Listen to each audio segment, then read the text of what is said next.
He's doing these cars on purpose.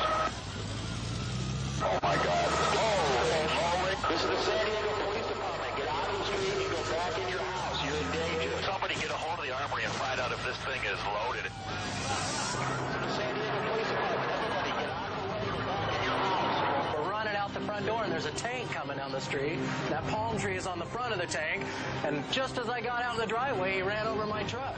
He took out the telephone poles over there, and he headed down the street and ran over that blue car right there, and then he went back and he ran over the fire hydrant and just kept on going. This is like a war zone over here. The tank comes equipped with a what they call a nuclear, biological, chemical warfare system in it, which means he has fresh air to breathe, so if we used any chemical agents, it would have no effect. At this point, the man in the tank fell back on his military training. He decided to cut off his pursuers by putting a barrier between himself and the police. How? Knock down a bridge across the freeway. At this point, it looked like he's trying to maneuver the tank into the oncoming traffic, and if he had done that, we would have had a major chain reaction accident. Oh, my God. How do you want to handle it? Should we slam it? Well, we're doing that as we speak. They're trying to get the hatch open right now. The police knew that the gravest danger still lay ahead. They didn't have time to stop traffic coming down the opposite lanes of the freeway. If this man got the tank free and into those traffic lanes, the results would be horrible. I used the bolt cutters and cut the hasp on the bolt, twisted the lock off, and opened up the hatch. At that point, we could look down in and we could see the driver.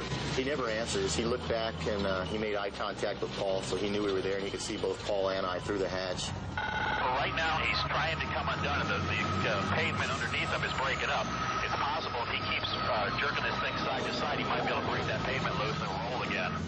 The tank had to be stopped right now, and the driver had to be stopped, and Paul had to get in there and take control of the tank. So I fired one round, and struck him on the shoulder and traveled diagonally down through his body, and it was an immediate fatal wound. A bizarre and terrible reminder of just how powerless we are.